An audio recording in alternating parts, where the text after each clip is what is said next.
Hey, Raising Athletes podcast fans, Kirsten here, and I have to share my new favorite hydration secret with you. Corvive's Hydrate in pink lemonade.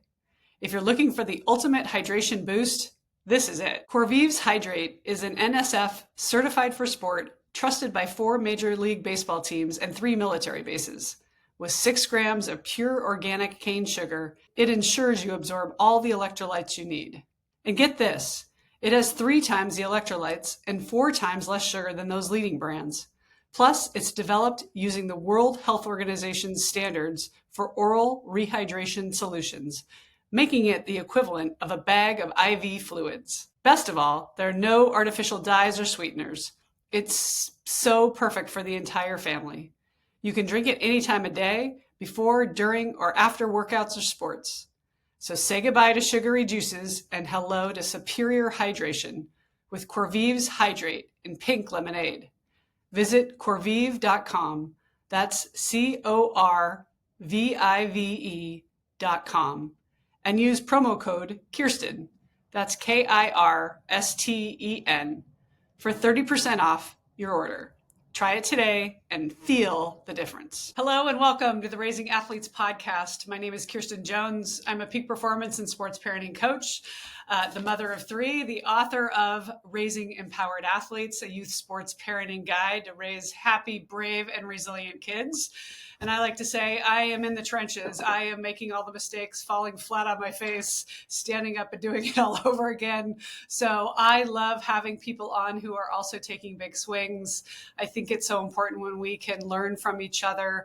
We can all learn and grow. And that's what this whole journey is about. And today I'm honored to have one of the most storied coaches in Patriot basketball history. And also, spoiler alert, current coach of my middle son, Parker Jones at Colgate University, Coach Matt Langel. Thank you so much for making time. Of course.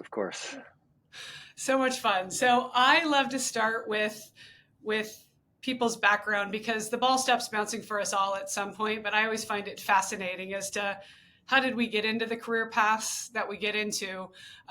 Clearly, you grew up playing hoops in New Jersey. You end up playing at Pennsylvania, at UPenn. But could you maybe take us through your journey a little bit? And maybe even, this is, a lot of parents are listening. So like, how do you remember, what messages did you get from your parents around academics, athletics, the whole thing? Yeah. My journey is probably in some ways like a lot of people's, but in some ways probably a little bit unique. I grew up in a household. My father was an attorney, a partner at a pretty large Philadelphia firm in Center City, and we grew up in the suburbs of New Jersey. He grew up in New York. My mom on a farm in southern New Jersey. They both went to college in Ohio where they met. For them as parents, and through my recollection, academics was always going to be important. And the biggest thing I remember, and I use with our players and certainly my children, is you just need to do your best. That's what we're all trying to do is our best. And whatever that version is, if you can maximize your potential, what a great success that is. So, when it came to school was always first because, education matters and it exposes you to a lot of different things and opportunity. And so, aside from doing your best work in school, after that in our household, it was find something else, find a passion, find an interest. For us, my brother and I think we gravitated towards sports probably just because we were active kids. And, my dad had played a little bit of Division III college basketball. And then we lived in a neighborhood coincidentally with a lot of professional athletes. So their children were my peers, and our moms became friends. And then my dad's law firm coincidentally represented a number of the professional organizations and worked with the Phillies and the Sixers and the Eagles in different capacities. And so this was at a time in the late 70s, early 80s when professional athletics wasn't what it is now. And these guys were just, loving playing whatever their contract was. And then, through the family friendships, they kind of said to my dad, like, wait a second, the organizations have representation. Should we have representation? And so, he started working with them as a lawyer in terms of their contracts. And kind of, this is before the day and age of agents. It never became his profession, but what I remember being exposed to sports were the people in sports. So these were the guys who, were the Philadelphia Phillies and the Eagles. The quarterback Ron Jaworski, Doug Collins was a neighbor and later became a mentor and a close family friend. But they were people, and so my exposure to sports at a young age wasn't just fandom. It was like, these are regular people who have regular lives and regular families.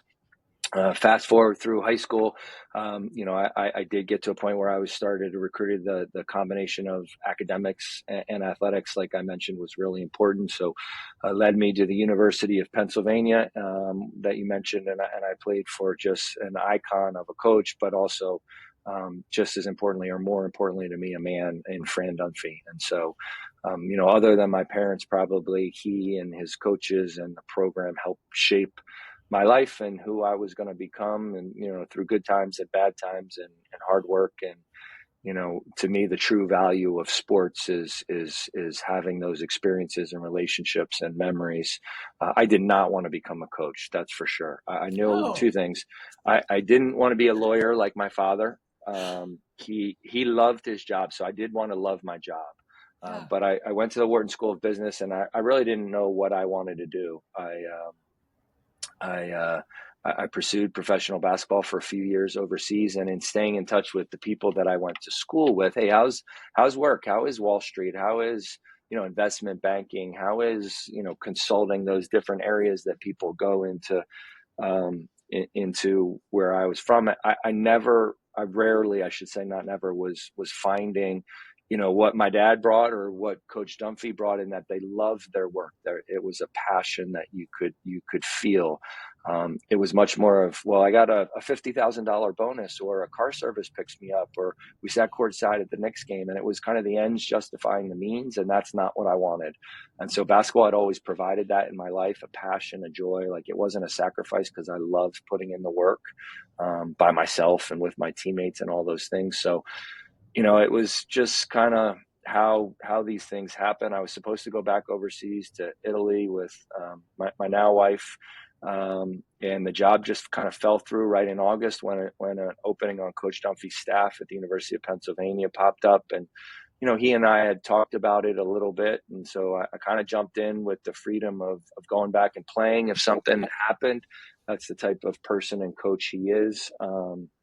And, one thing led to a next, and that team was really good. And we won a championship. And then a longtime assistant coach became a head coach. So I got promoted, and then we won another championship. And after 2 years, Coach Dunphy replaced Hall of Fame Coach Chaney at Temple. Little did I know at the time, he brought us all across Philadelphia from an Ivy League school to, Temple was a historic basketball program, but Coach Chaney had really paved the way for, what was at the time called partial qualifiers, and guys he was bringing a chance of education to through basketball. And so totally different makeup of program. And in 5 years there were that team won 4 more championships. So as a young coach in the profession, I was just exposed to winning. I probably had very little to do with those programs and winning as much as we did, but I got a chance as a pretty young coach that many coaches work for years and years and years for and never get the chance to be a head coach. And so, fast forward, we're now 14 years later, a lot of more gray hair, and but we've been able to build a program here at Colgate with a school that I identify with. We've had this conversation in recruiting Parker very often, the true combination of being a student and being an athlete, and getting to coach young people from remarkable families who have great potential as basketball players, but also as young men pursuing all sorts of different things. And So, it's not an easy job by any sense of the word as the landscape changes, but, I feel very fortunate that there's not a day that I wake up and I dread going to work. And I think that for anybody in profession and to have that is certainly a luxury and a blessing. Sounds like you got the best of both worlds because your dad particularly saw the business side of sports. So, but when you were an young coach and you had thought you were going to go to Italy and you didn't, and yes, you're having success, but were there any times where you were like, gosh, I should really use my Wharton degree? Did your parents, did you ever have that pressure of like, okay, this has been fun, Matt, but let's go get a job? Yeah, no, fortunately, not just in coaching, but in that process of being a student athlete too. A lot of people are in a lot of different situations. I was very fortunate that, my passion was basketball. And while I was being exposed to education and different things every year, when I sat down with my coaches and, talked about a plan for the future and whether that would be an internship in the city or what have you, the things that coaches want to be able to help with. My mom and dad said, well, what do you want to do? And I said, I want to be the best player I can be. And so we kind of, as a family, set up a plan where I was able to pursue that. And I didn't have to go, maybe cut a couple of lawns and work a couple of basketball camps to put a couple of extra bucks in my pocket. But, they not only modeled, but supported the behaviors of, pursue your passion. But if you're going to do it, like treat it like a job. Like you've got to, you see how hard mom and dad work at what they're pursuing, whether it's, supporting you and your brother or, being the best lawyer you can be, or so you better go at it in that realm.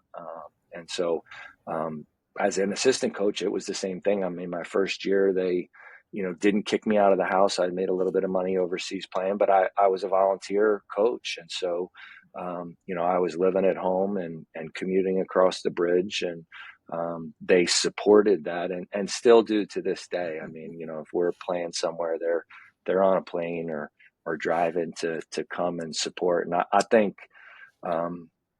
as a parent, if I switch my hats here, we want what's best for our children all the time. But you can't force the issue. It's got to be supporting them. I believe, of course, exposing them to things to be important, and sometimes demanding that of them, especially at an earlier age, but really supporting. And, if we have the love and care of our parents in our corner, because not everybody is able to have that. So if no matter what happens, no matter what the result is, especially in difficult times, but also in successful times, to have that support, I think, gives a security blanket and a chance for children truly to chase their dreams. Early on, you take over at Colgate in 2011, and we had one winning season in the first 6 years. Right? And again, I say this right after we talk about parenting, because this is the journey, right? Like everybody now sees Colgate as the Patriot League champions 5 of the last 7 years. And, it's inevitable. And here you are preseason first place, even though you don't even have somebody listed on the, all conference, like how do you do that if you don't even have one player listed as a preseason favorite yet? So everybody thinks it's inevitable, but we know that I'm sure there were a few sleepless nights, and I'm sure there still are, but understanding you take this job in, let's admit it, Hamilton, a postage stamp in the middle of New York. And we played at University of Arizona last year. And I remember being in the stadium and walking up to our seats that they put us in the very, very tippy top seats. And we had at least 5 different people stop us and say, so where is this school? Right? Like it's a special place. It's not something that you trip over as you're, outside of New York City. So understanding like you taking on that job when I think the first year weren't you 1 and the team before you got there was 1 and something or 2 and 8 or something. The mentality of how am I going to build this? What What was your approach, if you recall Yeah, back? I mean, as you look back, you've learned so much from your experiences. I was probably a little bit naive in that I had only experienced in college athletics being a part of programs with incredible history and tradition. And while I aspired to have this program become that, I didn't quite understand what it is to be a part of a program that doesn't have that. Just because I didn't have the experience. I mean, I knew that we didn't have that, but I didn't know the magnitude of that in building something. I was determined to make this from the beginning. It's kind of how I got to where I was as a student, as an athlete, very process based and not result based. And so, I knew that it wasn't going to be an overnight, solution or quick fix. Nothing worthwhile is ever easy in life. And I wasn't naive to think that a 34-year-old first time head coach was going to have all the answers. I think that there's two reasons people that young in this profession get a chance when there's only 350 of them, or 360 of them across the country. One is you've been an assistant at that program, the coach moves on, and the people there, trust you as an assistant coach to take over. Or, the one that we had, the program's not in a great place. It's a hard job. I think, for a number of years when they grade all the schools in a specific league, ours, has always been the hardest job in the league for some of the reasons that you mentioned. So I was very determined on it being process based. And it was going to be small wins along the way. People say, well, geez, it took 7 years and since then it's been great. What happened? And I go back to year 4. We didn't have a winning season overall. We were second place in the conference. And literally a foul shot away. I think there was a guy from the American University team. If he had made a foul shot with no time left on the clock in the last regular season game, we would have been co-champions in the regular season. And there'd be another banner in there. And nobody would be able to ask the question of like, hey, why was it 7 years? Because they would say, oh, well, in year 4, you made a significant jump. And then, we did take a couple steps backwards because we had a very veteran team in year 4.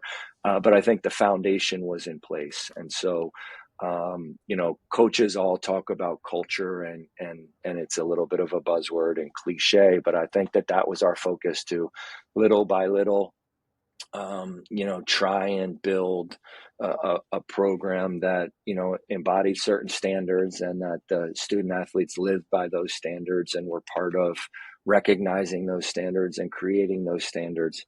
But it was hard. There's no doubt about it. And I also would be foolish to say that there's not some luck involved. I mean, we were able to recruit some guys. We had a transfer from Northwestern who had some injuries in his first couple years, and so his career didn't go as planned there.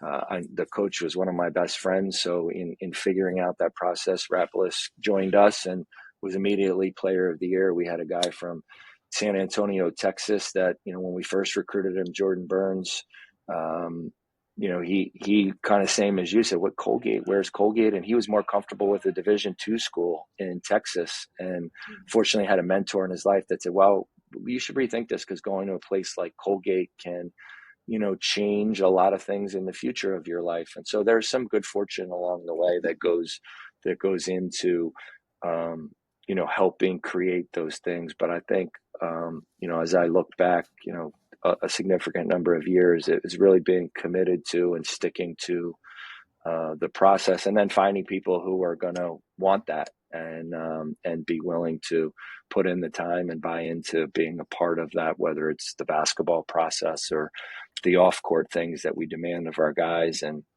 really being committed to the academics as well. That's kind of been the most consistent thing, I hope, in our program as people try and look at it.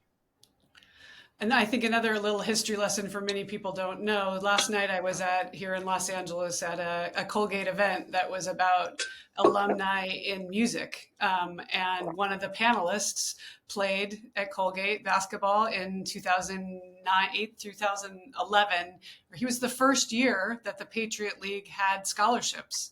right? So Andrew Woodhouse or Alex Woodhouse, and he Yeah. talked about, he said, I was the first one that got us, the first year that we got scholarships. So we were not that good because who wants to go to, a division where they can go get a full ride elsewhere? So you also were coming in just at the end of, that had just shifted over. So that's another, significant thing when you think about the cost of college and all of that. Yeah, no doubt about it. And our conference has changed too. I mean, when I joined the conference, there was only 8 teams in the league, and to Alex's point, not all the schools in the conference became scholarship at the same time, and so Colgate was a little bit behind in that space. Meaning, I think when Holy Cross joined the conference, they were full scholarship, and some others jumped in. Full boat. Colgate, if my history is correct, did a little bit at a time, so it wasn't a whole team of scholarship players the way that it has been. And so things change over time. And I think for coaches out there, it's certainly all jobs have their pluses and their minuses. And I think as I've studied successful organizations here at Colgate and elsewhere, the most successful coaches spotlight the things that are great about their positions and find a way to navigate and overcome the obstacles. Every job, everybody has this idea of, from the outside looking in, of what something might be, but from the inside looking out, it's often quite different. And the coaches that don't really complain about the things that go against them, even if it's at some of the wealthiest schools out there, largest, research institutions, they all have difficulties. And so focusing on the strengths and how to navigate the obstacles in anything that we do is part of our message. You've referenced a couple of times, as we know, the landscape is changing with NIL, the transfer portal, all of that. And you've also mentioned Fran Dunphy, legendary coach, and your father being mentors. Where are you? Who do you go to get counsel from as you've grown? And, I know you're now getting opportunities to do other things. So how do you evaluate and how do you keep pushing into getting to new levels? I think perspective is extremely valuable. And so as times change, as your career changes, I think that trying to remember what has gotten you to where you are and recalling on that is critical. I've always been fortunate here to have a great staff, and I think there's a lot of collaboration that goes on internally, and so I rely on our coaches significantly and critically to help choose our path, whichever direction is that we're going in. Obviously, your most trusted people in your life. So for me, my wife and my parents. I mentioned Doug Collins previously, back to my days as a teenager when I was pursuing basketball. He's a brilliant man, in addition to being a Naismith Hall of Famer now. But his perspective in the game and in life has always been a valuable resource to me. And then Coach Dunphy, I mentioned our staff, but he has an innate ability to, when you go to him, searching a little bit, a lot of people want to give you answers or what they think you should do. And he always has a way of helping you by the end of the conversation, as you go back and debrief, to figure out what you need to do without ever telling you that. And so, I just remember my personality is wanting to jump right in. And I mentioned 34 years old, first time head coach. Yes, the team had only won 7 games. We've got to recruit. I got to get a staff. I got to get started and to build this program that I'm excited about building. So, I want to hire people right away. And I asked him, hey, do you have anybody that you think I should hire? And he said, Matt, you're the one who's going to have to work with these people every day. And you're the one who's going to have to work with them at Colgate University. And so the only thing I would tell you is this may be the most important decision you ever make as a head coach. So think critically and be very intentional about who it is that you choose to join you, that make sure they're the right people for you and they're the right people for Colgate basketball, because they may be the best recruiter in the world, but if they're not the right recruiter for Colgate University, to your point earlier about Colgate being a unique place, it's just not going to work. And, if they're not the right person for you to work along, if you're going to resent them in any way, shape, or form, like, you got to spend so much time with these people. So a lot of people, my phone was ringing off the hook from, Coach Krzyzewski and Coach Boeheim and Coach Izzo, everybody who I'd never even met in this world of coaching. I thought, oh man, what a brotherhood well, no, they all had somebody for me to hire, and Okay. respectfully, you want to take your time and look at all those options. But Coach Dunphy didn't have anybody that he said, hey, hire this person. His advice was really good. And I think that, having someone like that in your life that you can go to in any circumstance, who, cares deeply about you, and being there for you is pretty neat. He sounds like my father. That was always his best advice, was he would answer the question with a question. You would be left to go ponder it on your own. But helped you find an answer. Yes, And to me, that's what yes. it's all about. So he Yeah. has and always will be extremely helpful for me. And I think parenting has shifted. We can get into parenting too, but parenting has shifted so much, and maybe leadership as well, that here's the shortcut. Let me just cut out the pieces for you, and here's the answer that you need, and you'll be really. And no, we need to go through the process. We need to fall on our face a couple times in order to get to the right answer for us. To your point.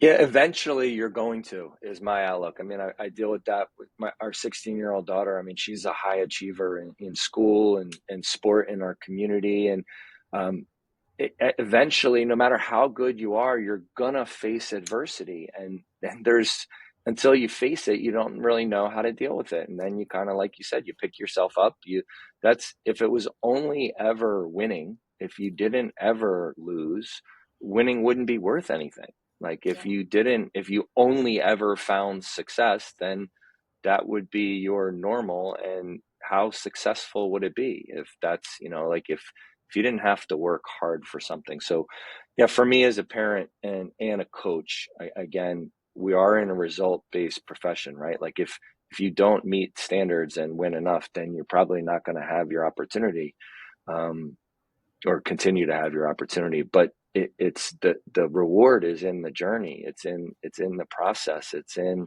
seeing the small gains that lead to bigger gains, or a better result, or recognition from other people. But the real value for me, and I hope for our student athletes, is going through the heartaches just as much as the celebrations. So last year, the team went 25-10. We got to celebrate in Memphis, Tennessee with you to get to go to the first round. But that's not the most memorable. And yes, it was amazing, and I loved all of it. But one of the most memorable moments for me as a parent was right before Christmas. You played Iona, and to say that the team didn't show up or struggled, or however we would like to say that. And I remember kind of watching it like what is going on, right? And then the mic drop moment happened when we said to Parker, what did coach say after that? And he said, I'm not mad or not upset we lost. I'm disappointed we didn't compete. That is so powerful, because back to your point about how, Fran Dunphy showed up for you, which is it's easy to sit there and say, you guys stink and this is not okay, and you guys better figure it out. It's a whole different approach to say, did you give it your all? Yeah, I mean, to me, that's what life is all about. And again, it sounds cliche, but we're trying to get these young people who are extremely talented, extremely high achieving, come from wonderful families. And, again, we feel really fortunate that, we're getting a product already here that is so incredible by the time we get to start working with them. But it's the challenge is get as close to your potential and maximize what that is in every aspect of your life. Like, so again, don't go through the motions and be a mediocre student. Like, if the best you possibly can do is a C, that's great. If you fail the class, to me, in my mind, and you did everything that you possibly could, two things: either the professor is no good at their job because you couldn't learn anything, or you just shouldn't have been in the class. You were in something that you shouldn't have been in. Like, if you threw me in an NBA game, I shouldn't be there. I would fail miserably as a player. And so, whether it's being a person of the community or a basketball player, don't give anything less than your best. Otherwise, don't do it. And you do not have to do this. You do not have to sign up. When we offer somebody an athletic scholarship and a chance, you don't have to say yes. But if you're coming to do this, you owe it to so many other people, first of whom is you. Like, you owe it to yourself to give your absolute best. And if you're not, then it is part of my responsibility to say, you're not living up to what you signed up for. And that's as a parent, and and as a player, I hope that our players, like my children, know that I care deeply about them and love them unconditionally. But it's part of my responsibility to hold the standard of accountability, when they're not holding their own to themselves to the standard, or one another. With that mutual accountability factor on a team is also so important. But yeah, that's part of our job, and I understand that they may not always like me, and I'm sure Parker shared it in a much more G-rated version than the one that I explained to the group. But that was a disappointing moment for our team. It wasn't easy. We were going in there coming out of exams, headed home for the 3 days that these guys get to spend with their families. But we didn't perform well, not just because we missed some shots or weren't in our defensive rotations, but we just weren't there. We weren't present. We didn't show up like we were capable of. But it was also a learning moment for our team. I'm not sure that we go undefeated on the road in conference play the way that we did if we didn't have that moment. And again, part of, appreciating and understanding that it's about the journey is, recognizing those moments. You got a choice. You can either just kind of push it under the rug and not deal with it. You could be so beat up by it that you then, lose all confidence or trust or anything else that you're building within a team, or you can learn from it and grow and say, well, that's not happening to us again when we face adversity. So let's talk about a more recent example. So you have 5 guys graduate from last year's team. You have the Patriot Player of the Year, get it, take an NIL deal and leaves. So now your front line is pretty young, and you are playing this week at Syracuse. Tell me about that experience. We lose by 2.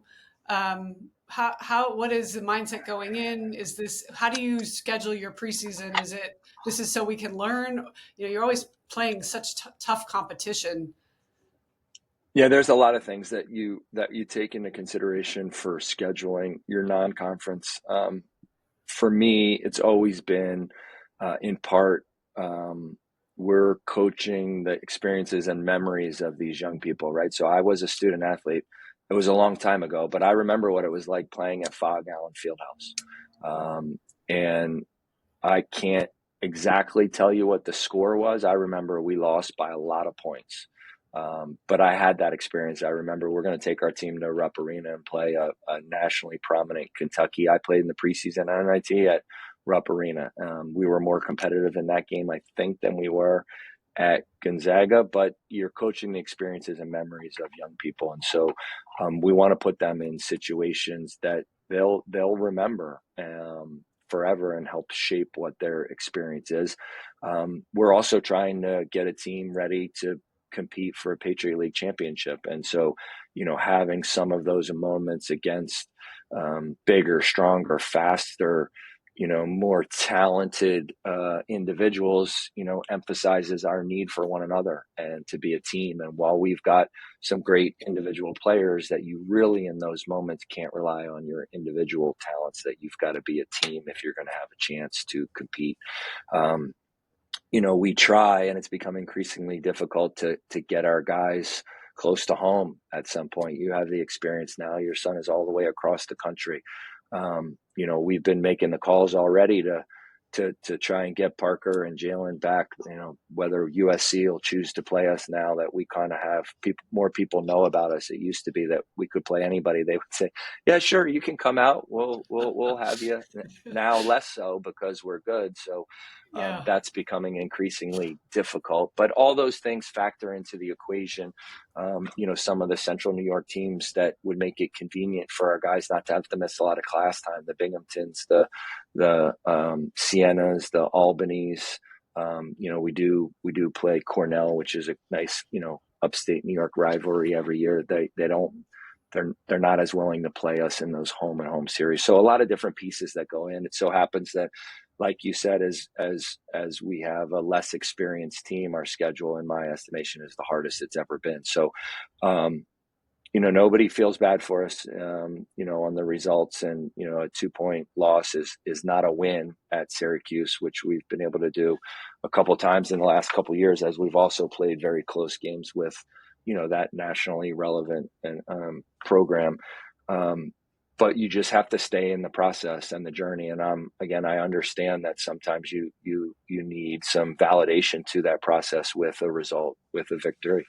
But our message to our players is, your job is to continue to do the work day in, day out, and learn from these experiences, and, find some new details to pay attention to, and grow as an individual and as a team as we come together. I think, you mentioned for us, we've had such a veteran group for a lot of this successful journey that, now on a roster of 14, we have 10 guys who are in their first or second year with us. And so that's significant in that they know from the guys that they've been exposed to what the program's about, but they don't have a large time of history. So, we are trying to teach little lessons along the way of, like our end line out of bounds defense was not good enough against the Syracuse team. And so, we gave up 10 points. That's something that we typically have not done.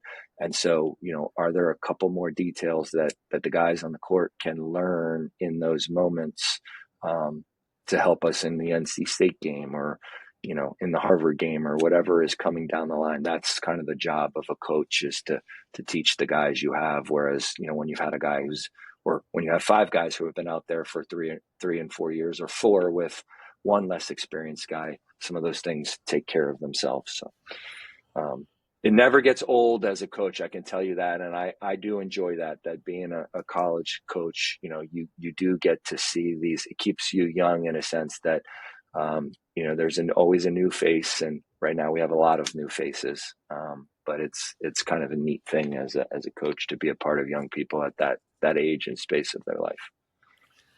Putting my parenting hat on, it's fun to see my son there being challenged academically, as we said, first and foremost, but him leaning into his discomfort. And I think in just the last couple of days, even he played at Drexel. We're watching it on TV, and both Evan and I are like, what in the heck? He's like, he's not, where is he? And he said he had a great meeting with you after. And I mean, kind of the point being like, how do we evaluate what didn't go well so that we can learn from it?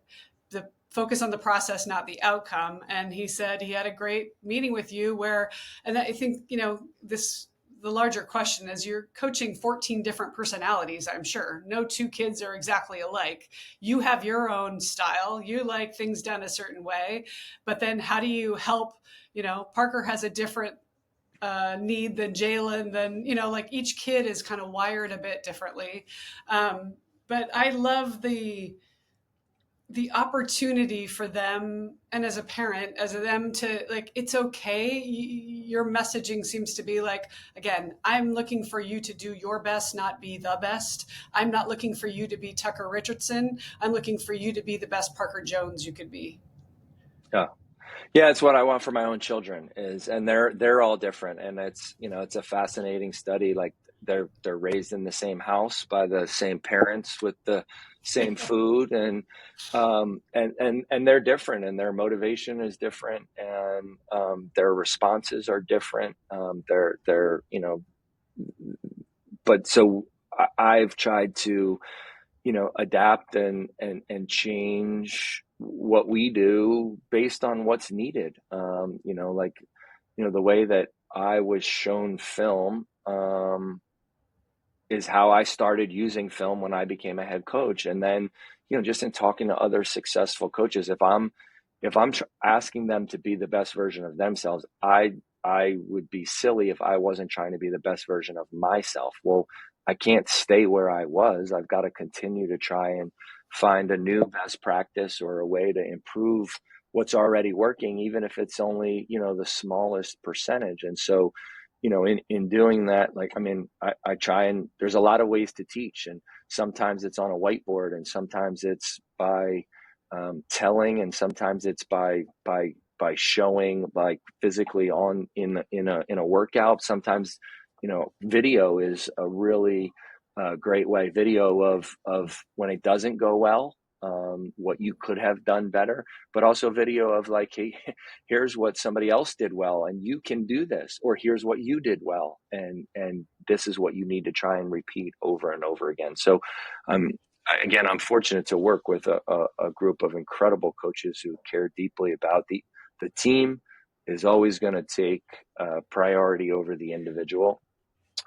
But about the individuals. And, that's our job as coaches, is to support them and assist them and help them however we can. Sometimes you have to be demanding to get somebody to do it. Sometimes you have to be, encouraging. Sometimes, there's a lot of different things that you're constantly trying to do to help them on their journey.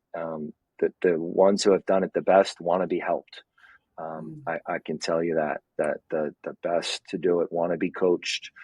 They want to be taught, that they're coming back looking for more input, for more help, and those are the individuals that it's a joy to help. Sometimes we have to try and get the individuals to understand they need to want to be helped in order to get to be the best version of themselves.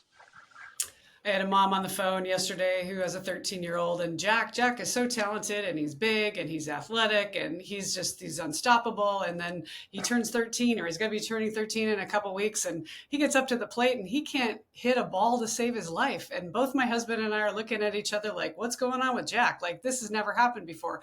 Now I can't get him to, he's scared. He doesn't look like himself. He's, and she's, escalating as she tells the story. It's one thing to be a coach, and of course you have high expectations of your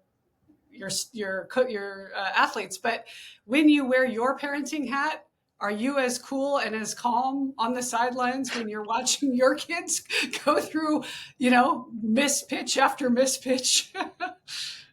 Yeah, I try to, there have been times where I'm yelling at a referee as a coach. There's been times where I'm yelling at a referee as a dad, less about my kid, son or daughter's individual experience, more about, they're pouring everything they have, all the kids on the court, and you're making this like a less than optimal experience. I do, just again, talking about one of my children functions with supreme confidence in sport, especially. And the other one is far too often, one of the other ones is far too often concerned about what other people think, like what their response is, or so I do with both of them. It's about putting in the work and trusting your work. And, the best there are to do it in the world in baseball or softball, if that's what you're, talking about, if you can do it 30% of the time, that's such a low percentage. You're in the Hall of Fame. You're one of the best to ever do it. You look at the world champions, Freeman was going through a slump, or Ohtani, Judge on the other side, had a long chunk of, but if your focus is just on that, and especially as a parent, I try and say, okay, things are going great. What helped you do good? Are you, and then when things aren't going great, are you doing all the things? And if you are, then you should feel perfectly comfortable that you're doing everything you can. And sometimes it's going to go well, and other times it's not. But the focus has to be on on the in between, on the preparation, on the details that are in that space, as opposed to you got fooled on the curveball and you just didn't see it. Well, go look at, however many more curveballs there are coming your way in batting practice and on film and in preparation, so that you can be the most ready that you're able to be for the next opportunity that you get. Which is exactly what Freeman said as to why he hit that walk-off grand slam. He said, I just studied what that pitcher does. And he said, and then I made a choice. I'm not going to hit the high and in. I'm only going to go for the, and he goes, and I got lucky. He threw the one that I was hoping he would throw. But that was when preparation met opportunity. He was ready Sure. for it, right? Versus just going in blind and thinking, okay, I hope this goes my way. I would love to hear your opinion. So one thing I hear a lot from parents is this anxiety, this tension, this pressure they put on themselves. And when I look at it as a whole, I grew up in the 70s and 80s as well. Nobody kept score. You went outside, you played till the lights went out. My parents could have cared less if I ever played, even in high school, much less college. Now, U3 has club soccer and U5 has travel, right? I feel like a lot of this pressure is coming from there is always a score being kept. I have to perform. Do you see that? Has it shifted in the years that you've been coaching as to how the kids are showing up? Is there less, I just love what I do, I just get to do this, and more, I got to do this right? Yeah, I don't know if definitely the mindset is different. The landscape has changed entirely. I mean, the proliferation of the business of youth sports, forget about the billions of dollars in, college athletics and professional sports, which has changed in my lifetime. The business of youth sports has changed so dramatically that I think what is lost a little bit is a group of young people, boys or girls, just going, it exists here because we have such a small community that third graders play with fifth graders, play with sixth graders in the elementary school gym or on the field or whatever. And they're learning about the lessons that sports teaches. And then it's not a coincidence to me that the boys are playing for a state championship in soccer, that there's a genuine joy that comes with playing, that they then go practice on their own, and this group has grown into a team that has found success. And so but they're driven by, I think, that joy and that bond that shows up. So I have found that because of the landscape, I don't want to blame it on any one particular group, because of the change of the landscape, that there's just less kids going to the playground to play because they like it and it's fun, or, they won and they could, talk some trash to their friend, or they lost, but they wanted to go back and redeem themselves the next day, or that they're playing with people that are older than them,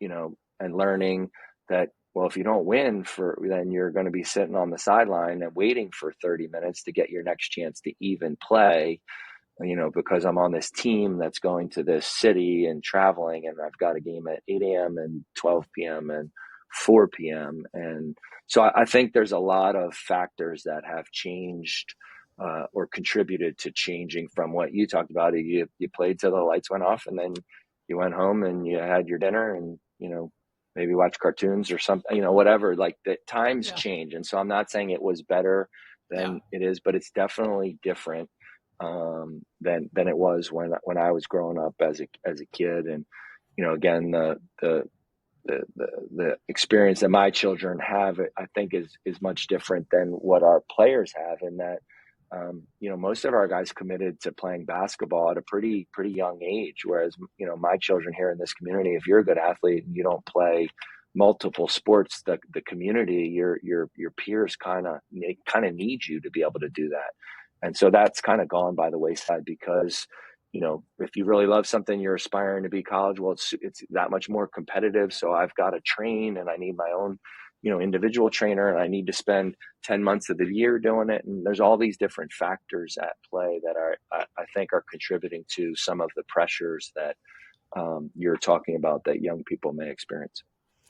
Yeah, I recently had Karen Krause, who wrote Norwich on and about Norwich, Connecticut, and it's a small town, I think 6,000 people, that every Winter Olympics since 1964, except one, they've had an Olympian. Wow.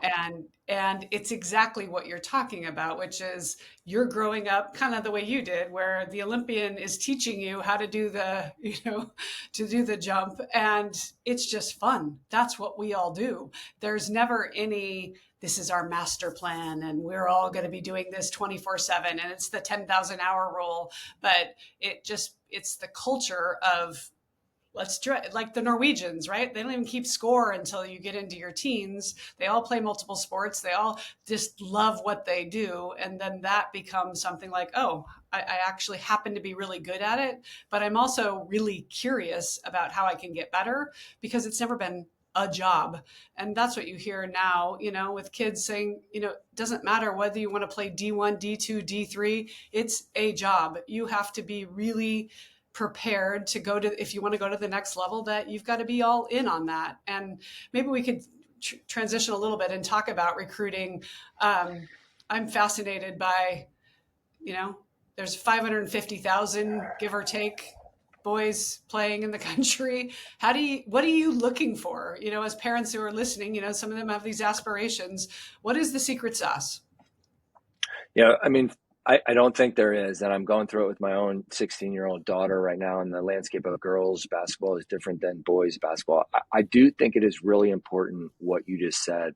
And you talked about scholarship and education being so expensive. And every family is going through their own circumstance relevant to that space.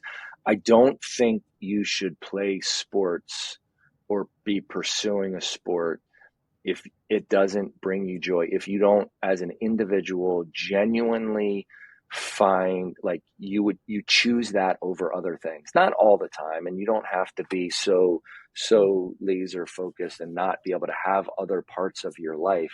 But if it is a job in the negative sense, and there are going to be days where you have to fake it, you have to, you got to go and put in the work to get towards the 10,000 hours of being excellent at your craft.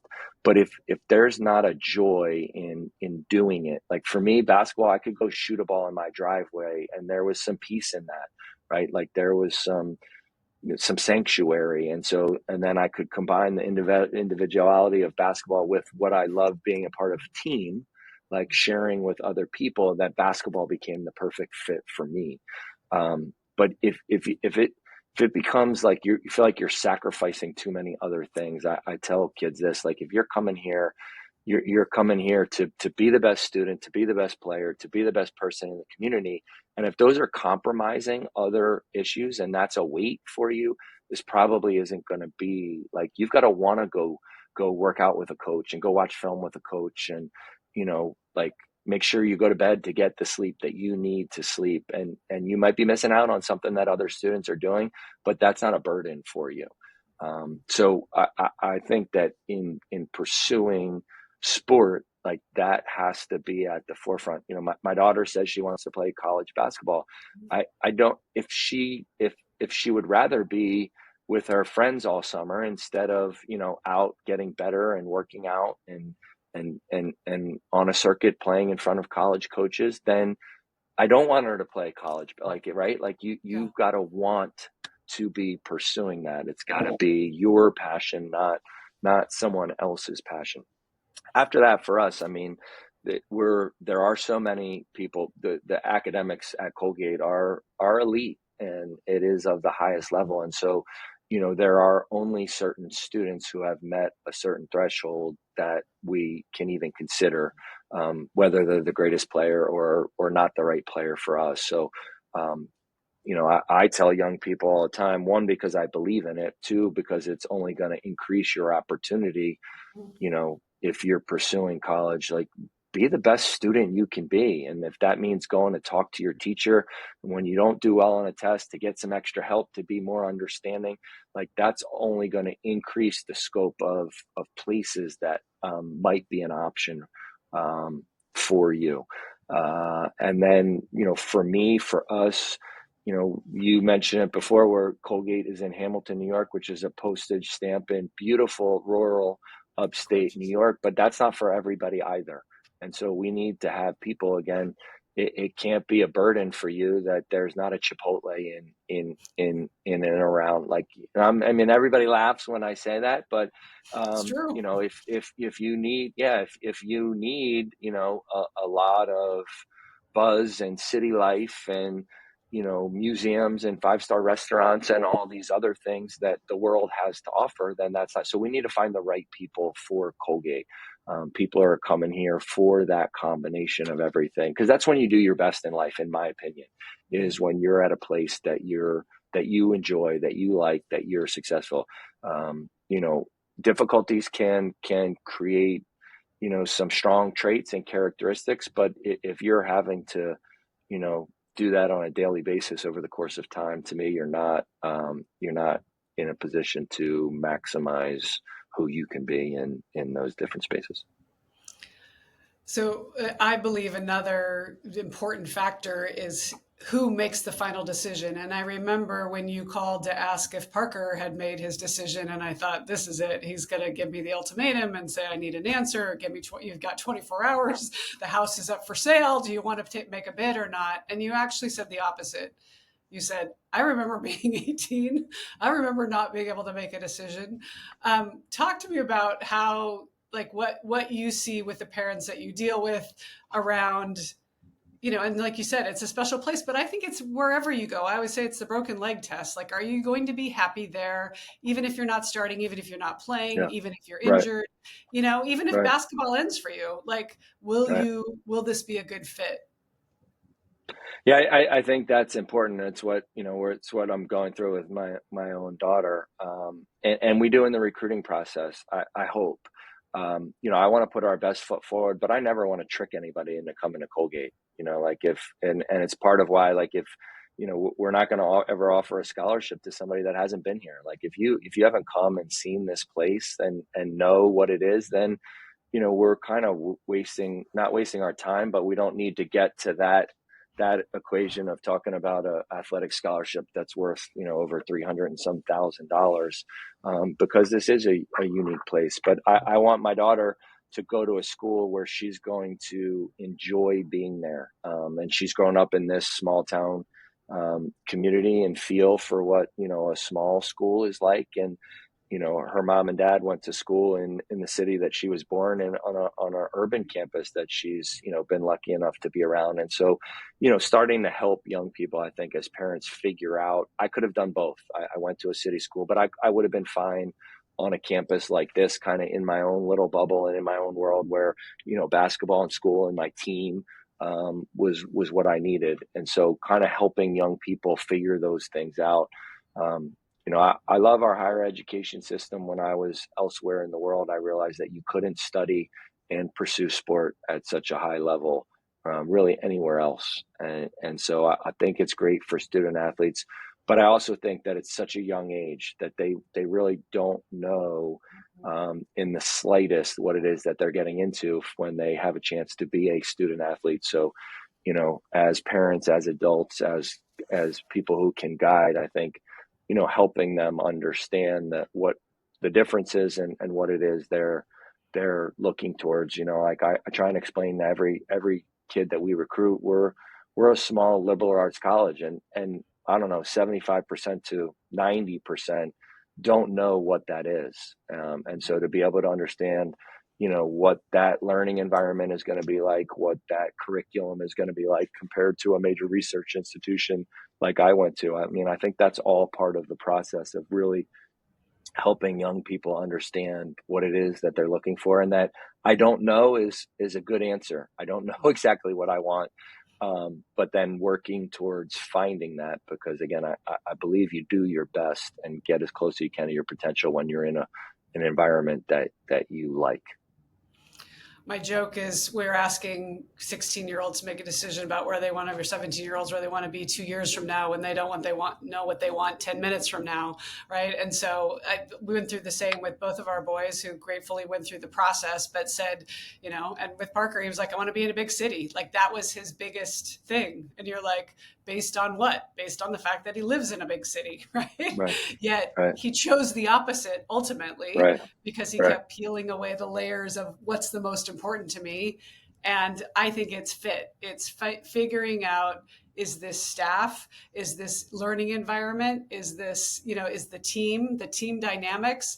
And I always say, go sniffing around. It's a two-way thing, right? You're interviewing them as much as you should be interviewing, you're getting interviewed, right? So it's making sure that if the marriage is going to work, you've got to be asking the good questions too. And I think a lot of times kids get so enamored, and now, it's Christmas with Nike, and we're going because we get the nice locker rooms and the fancy, whatever, travel accommodations, when at the end of the day, that doesn't really matter.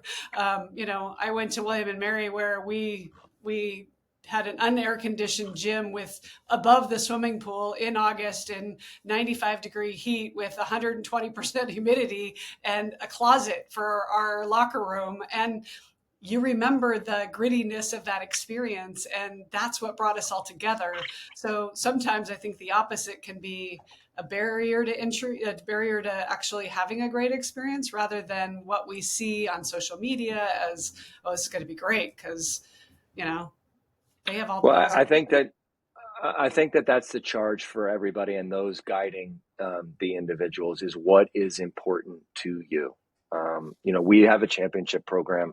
We don't have the bells and whistles right now of a incredible locker room or the best playing venue. We've got a great home court advantage, and there's plans to get a new arena and all those things. But for some people, that is they want to that's the starting point. Is like, I'm not going anywhere in name, image, and likeness. Now that's changing, and I totally understand. I totally get that. For some people, some families, like, here's an opportunity to have, life-changing income. So whoever the coach is, or what the academic opportunity is, or how that this is what's going to change my life, or what is most important to me right now. But I think certainly, like you said, going through that process of at least identifying, in terms of sport, like, it could be playing right away. Your son is an example of that. Or, I'm okay with competing for an opportunity and playing some, and then, maybe the next year, if I can continue to grow and develop, I'm going to be on a championship caliber program. But I might not play 30 minutes a game in my first year, where some people make a decision where, like, I work way too hard not to have a great chance to, you have no size, and I'm a big person. And so, that I don't care how good or bad our team's going to be, I'm coming in and I'm going to have a great chance to play right away. I think everybody needs to try and identify what you said, that process, and peel the layers back and figure out what are the most important things for them. So name, image, and likeness has changed the landscape, as is the transfer portal. Our oldest son went to Boston University, as you know, and I remember talking to Joe Jones about it, and he said, our NIL deal is you're going to get a phenomenal education and you're going to get a job when you graduate, right? And I was all in as a parent, right? Like, that's why I wanted my child to go. As you said, there are some parents that are like, no, if there's money to be had, that's what we're here for. Can you talk about how you think, it'll impact the Patriot League? Is it already started to impact the Patriot League? And the broader picture of it. Yeah, I don't know. I can tell you, even in the Patriot League, and the Patriot League is not where, a lot of the NCAA name, image, and likeness and transfer portal that you read about on the headlines is. We're not where we were, 5 years ago, and we're probably not where we're going to be in 5 years. And so what that future holds, I don't know. I mean, again, with the ongoing settlements and opting in or not, I don't know what that's going to mean for, different levels of different sports, to be honest with you. Or, there's a chance that some sports at certain levels, aren't sponsored by as many schools in order to have the revenue available to share it with the athletes the way that it sounds like it's going to go. I do think that it's kind of being recognized now that college athletics has been a major business for a long time, and that at certain levels, the student athlete, is a significant part of that revenue generation, and that there should be some of it shared with the student athlete. I also think the intention. I'm a big. I think often about unintended consequence. The intended consequence of name, image, and likeness. Let's use Caitlin Clark. I mean, she's a transformational athlete in her sport and revolutionizing attention that women's basketball is getting, which is incredible. So, should in college or whatever age she is, if Gatorade or Nike or Aflac or whatever wants to do a promotional deal with her for her name, image, and likeness, she should certainly be able to do that. When I was a professional player overseas and I'm home for 2 or 3 months, I was able to start with a couple of buddies of mine doing the same thing, a summer camp in our name, in our local hometowns.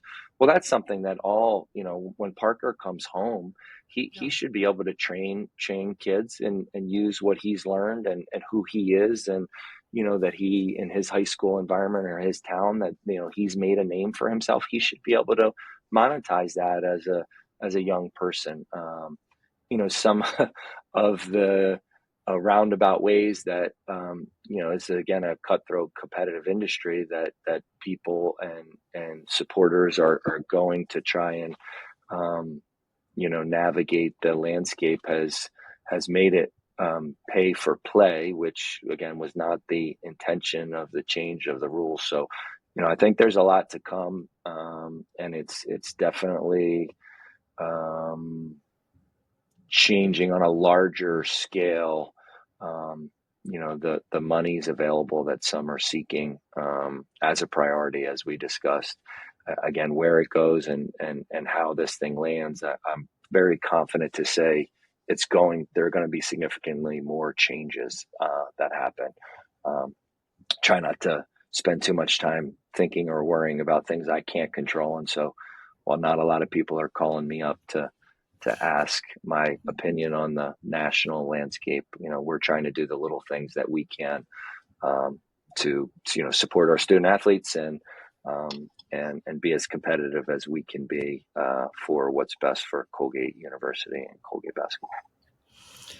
It's been an amazing hour. Thank you again so much for your time. Maybe we can end with a couple just quick hits. Give me a couple words as to how you would respond to these, and then I'll end with one final question we ask everybody. But would you rather coach a kid with a lot of swagger but not court sense, or a lot of court sense but had low confidence?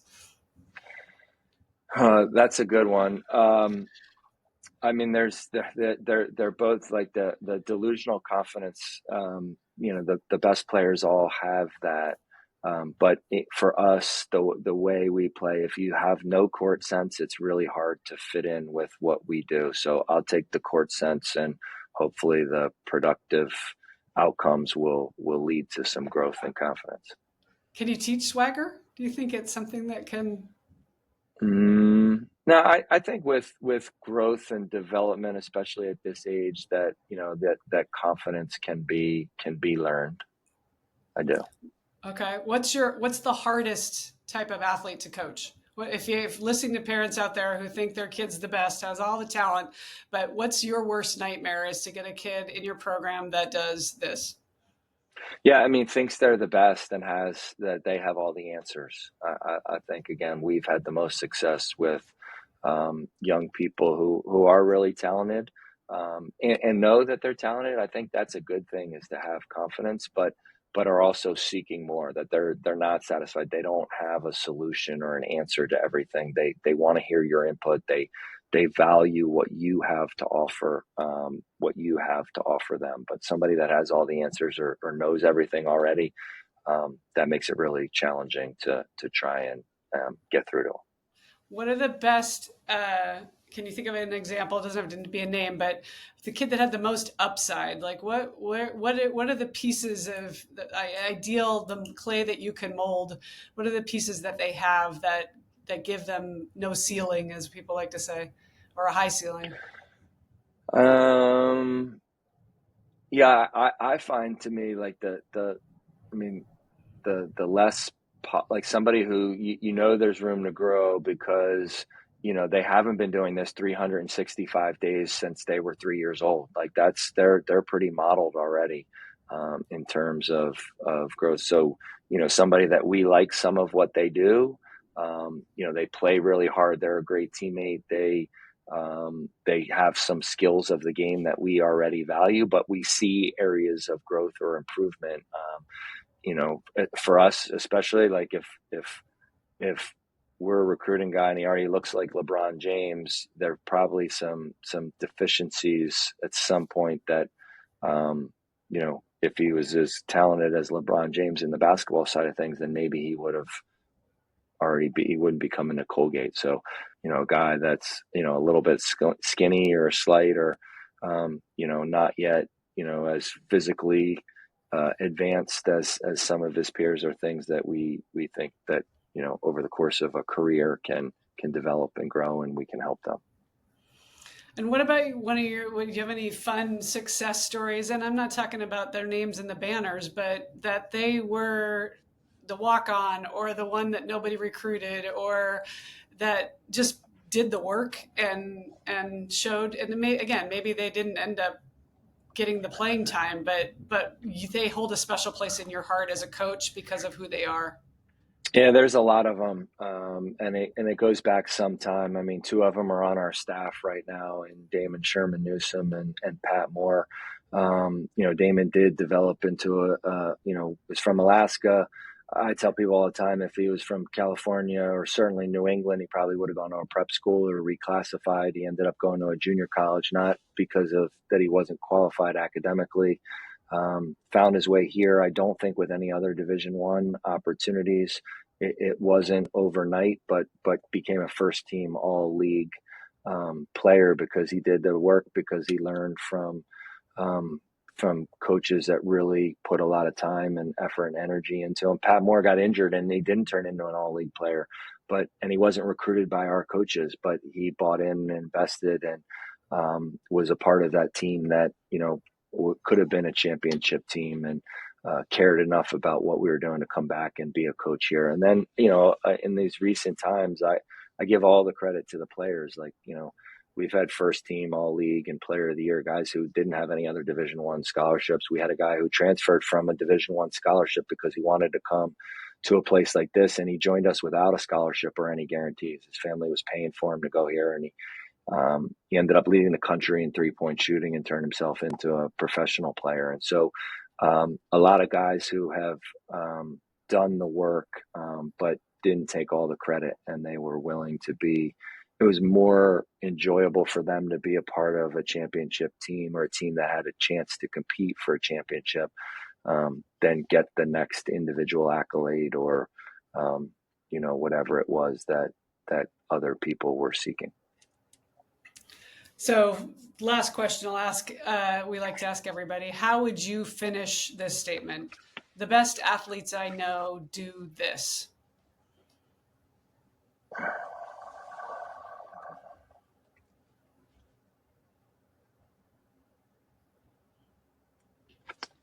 I wish you had given me that one in advance to think of a more thoughtful answer that I've coached. I would say. Sure.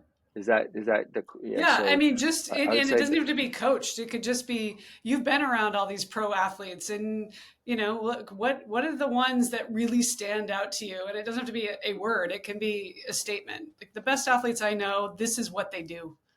Yeah, I mean, I think they pour into their craft. I would say that they, like I don't know Steph Curry, but I've studied him and what he's been able to accomplish. Obviously, the confidence piece, the belief in themselves is critically important. but that they pour into the pursuit of their craft and excellence. And that's never ending. Like they've never arrived, that they're always doing something to find an edge, to find a way to get better. Which, said another way, is exactly the way you coach, or the way I perceive you coaching, which is you focus on the process and then allow the outcome to arrive, right? Yeah. And sometimes it doesn't arrive immediately. And that's the other thing about parenting, right? I planted the seeds. Where's my tree? And that's not the way, it has to grow down. It's got to get roots. You may not see any of the fruits of your labor for years, but we got to get over the instant gratification of no. I went to that game. I paid for that trip. I paid for that team. Payback, right? Yeah, I mean, like LeBron James is the opposite of Steph Curry in terms of, LeBron James was anointed at 16 years old, and Steph Curry wasn't.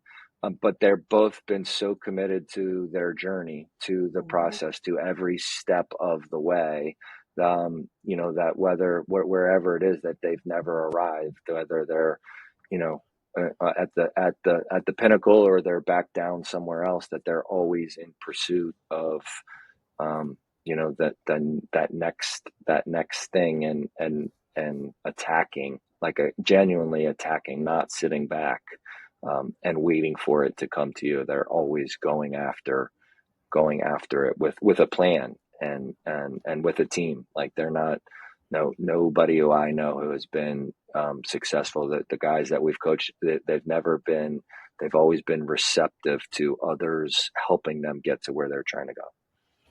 We were fortunate enough to have Steve Kerr on a couple months ago, and he said about Steph, to reiterate one of your other points, which was the guy plays with so much joy. He just loves what he does. And I think, that's what this is all about too, is checking in with your kid. And is this still your dream? And if it is, awesome, keep going. And if it's not, that's okay. It's okay.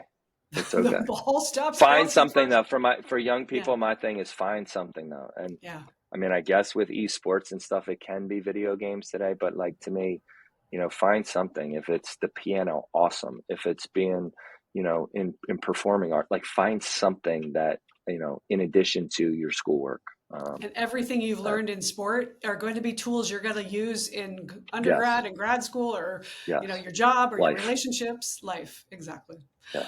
All right. Yeah. Well, thank you, Coach, so much for making time. Awesome. Thanks for having me. Don't jump off quite yet. We got to let this upload for 1 second, but parents, athletes, coaches who have followed us, please like, share, follow, and follow the Raiders. They're going to have an amazing season this year, and we can't wait to see you in a couple weeks in North Carolina. I'll be there. Colgate. Hey, Raising Athletes podcast fans, Kirsten here, and I have to share my new favorite hydration secret with you. Corvives Hydrate in pink lemonade. If you're looking for the ultimate hydration boost, this is it. Corvives Hydrate is an NSF certified for sport, trusted by 4 Major League Baseball teams and 3 military bases. With 6 grams of pure organic cane sugar, it ensures you absorb all the electrolytes you need. And get this, it has 3 times the electrolytes and 4 times less sugar than those leading brands. Plus, it's developed using the World Health Organization's standards for oral rehydration solutions, making it the equivalent of a bag of IV fluids. Best of all, there are no artificial dyes or sweeteners. It's so perfect for the entire family. You can drink it any time of day, before, during, or after workouts or sports. So say goodbye to sugary juices and hello to superior hydration with Corvives Hydrate in pink lemonade. Visit corvive.com. That's CORVIVE.com. And use promo code Kirsten. That's KIRSTEN for 30% off your order. Try it today and feel the difference.